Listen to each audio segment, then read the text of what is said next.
next stretch we've got, James, is a hamstring stretch. Okay. So as well as stretching the hamstring, it's also going to involve stretching the sciatic nerve at the same time. Okay. So what you need for this stretch is a towel that you can have at home. We have ropes here, but you can use absolutely anything that helps support that leg. So first we want to wrap the towel or the band around the toes of the affected side. Yep. Lie down for me on the back. Okay. And then lift that leg up towards the ceiling and pull a gentle pull on that rope so you can feel a stretch in the hamstring. Can you feel it? I can. And Ella, the rope should be, I assume, around sort of the ball of my foot. Yes, just below the toes on that pad. Yeah. How long should I be holding this for? Around 10 to 15 seconds for me, James. Okay. To make this harder, is there anything I could do? So to make it harder, you can increase that angle at the hip. Okay. So you do this by pulling a bit firmer onto the leg, and you can see the leg getting closer towards my body. Yes. That's my maximum. I'm quite tight in my hamstrings, so that's why the angle isn't very large. Okay. And I assume with this leg that's on the floor, I should just be keeping it into the floor. Yeah, exactly.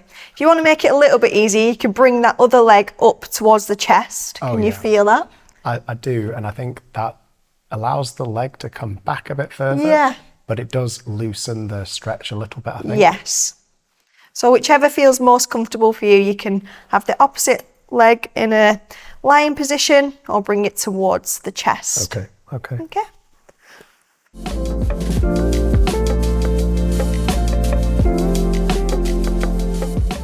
So another stretch we can add in, James, for sciatic relief is by stretching the piriformis. Okay. So the right leg is your affected side. Yep. So on the right leg, I want you to bring the ankle over to the left knee for me. In this position, good.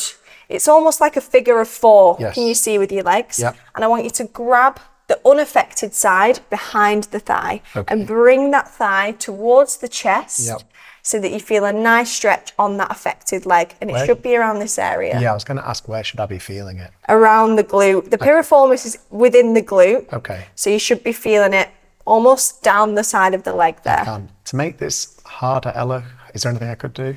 Bring that knee, I know it's quite hard. See, I'm very inflexible. The chest. Yeah, that's probably. And you'll feel a deeper stretch there.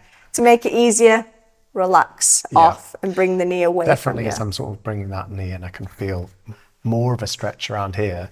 I do a lot of sitting down at a desk, Ella. Would that typically mean that I've got tighter glutes and... Yes. Okay. And if you do sit for a long time at a desk, sometimes that can actually aggravate the piriformis, which switches it on and creates even more intensified sciatica symptoms. Okay.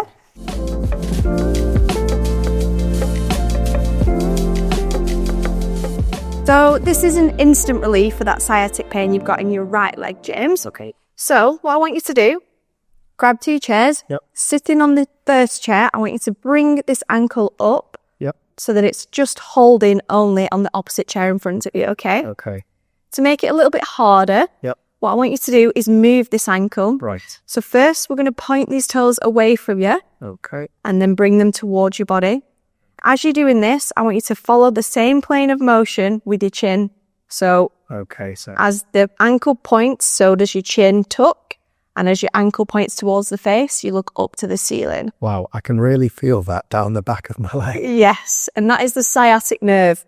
Okay. The key with these exercises are, we don't want to hold it in one position. So you're doing great there, continually moving the toes and the chin. Okay. Away from the body and then toward. We don't want to hold the nerve at any point because that's when the sciatic nerve can get really aggravated. Nella, how many of these should I try to do? So, for instant relief, you can do about 30.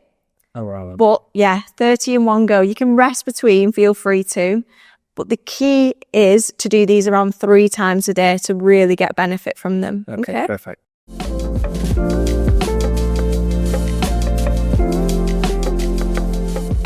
So this targets the glutes. So when we have strong glutes, we know that that can keep the core nice and in line, as well as the spine. So it's going to be helping us towards relieving our lower back pain.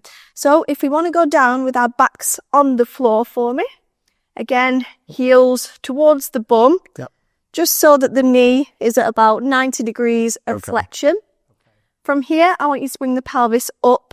So that the knees, the pelvis and the shoulders are in line by tensing the glutes. Okay. So can you squeeze those glutes so that they're lifting the pelvis up towards the ceiling?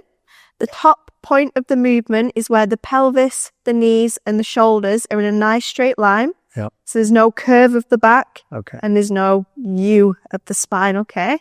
So it needs to be in a nice diagonal line for me. Okay. I want you to feel it in the glutes, so it's a glute movement. I can really feel it in here now. Good. I don't want you to feel any ache in the lower back. Yep. If you are, kind of bring the chin into the chest. Okay. And you should feel it more in the glutes then. Yeah. And how long should I hold it up here for, Ella? So I want you to hold this for around 15 to 20 seconds, making it quite challenging. Yeah. From there, nice and slowly lower the glutes. Okay. And when I'm coming down, I've heard people say that you should be like peeling the spine sort of layer by layer down onto the mat. What do they mean by that? So I like to pretend that your spine is a string with balls on it, and you're lifting each ball one at a time, peeling it off the mat, starting from the bottom, up towards that top position. Okay. So it's not just a up, down movement. It's nice and slow. Yeah. And to make it easier or harder, what could I do, Ella?